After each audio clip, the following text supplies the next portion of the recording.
Welcome back. Radio city joke સ્ટુડિયોમાં આપનું સ્વાગત છે. કિશોર કાકા આપણી સાથે જ બેઠા છે. કાકા, આપણા લિસનર્સ તમને યુટ્યુબ પર એવું પૂછે છે કે મુકુંદ દાદા શું કરે છે? ભાઈ એ જીવ્યા જ કરે છે. કાકા, એ તો બધાને જ ખબર છે, પણ તમને શું લાગે છે એમની ઉંમર શું હશે? ખબર નહીં યાર, પણ એ જમાનામાં એમના ઘરના કમ્પાઉન્ડમાં ડાયનાસોર બાંધતા હતા. એવું ના. કાચબો હોય ને, કાચબો, એને હું ઇન્ફિરિયરિટી કોમ્પ્લેક્સ ફીલ કરાવે એટલું જીવ્યા કરે છે. પણ કાકા એવું ના બોલે.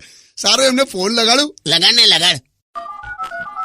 ના પણ એટલે હું છે ને ખરેખર એવું માનું છું કે આ છેલ્લી વાર આમ એકવાર આ નવરાત્રી જોઈ લે ને પછી એમણે જતું રહેવું જોઈએ યાર.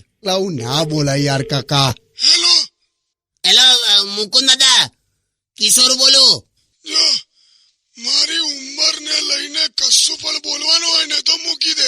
નહીં બોલું લાવે. હું કરો છો? અરે મારો ભત્રીજો છે ને એ ગુજરી ગયો, તો એના બેસણામાં છું લાડુ, દાળ, ભાત, શાક બધું ખાધું હમણાં અને બેઠો છું. ઓહો, એટલે જલસા કરો છો એમ ને?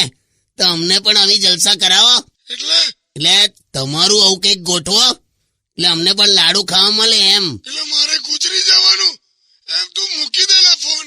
પણ તમે હજી બીજાના બેસણા એટેન્ડ કરો છો જ્યારે તમે પોતે આ પ્રસંગ ગોઠવી શકો છો. તું ચૂપ થઈ જા. તને તું ફોન મૂકી દે. ના હું ખરેખર કહું છું. હમણાં મેં આ મહાભારત નું વાંચતો તો મહાભારત વખતે તમે ઘોડાને પાણી પીવડાવતા હતા એ મેં હમણાં જ વાંચ્યું. ખરેખર હા જો લખ્યું છે, ઘોડાતસ્ય મુકુનસ્ય પાણી પીલોતમ.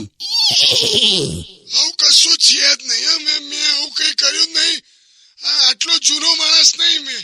તું મૂકી દે ને ફોન. અરે મુકુંદ દાદા, એક મિનિટ ઉભા રહો. મારી સાથે વાત કરો બસ. અમે છે ને યંગ જનરેશન, અમે આટલું બધું ભણ્યા દાદા, પણ પછી એક પ્રોબ્લેમ ફેસ કરી રહ્યા છે. શું? તો કે નો વેકેન્સી. જ્યાં પણ જાઓ નો વેકેન્સી. સાચી વાત છે. અહીંયા જાઓ નો વેકેન્સી, ત્યાં જાઓ નો વેકેન્સી, ફલાણે જાઓ નો વેકેન્સી. તમે ઉપર જાઓ અને ત્યાં છે ને વેકન્સી ને ઇસ્યુ જ નહીં. હેલો, મૂકી દેલા, આપણું નામ આવશે, આ ચાલુમાં મરી જશે. Only on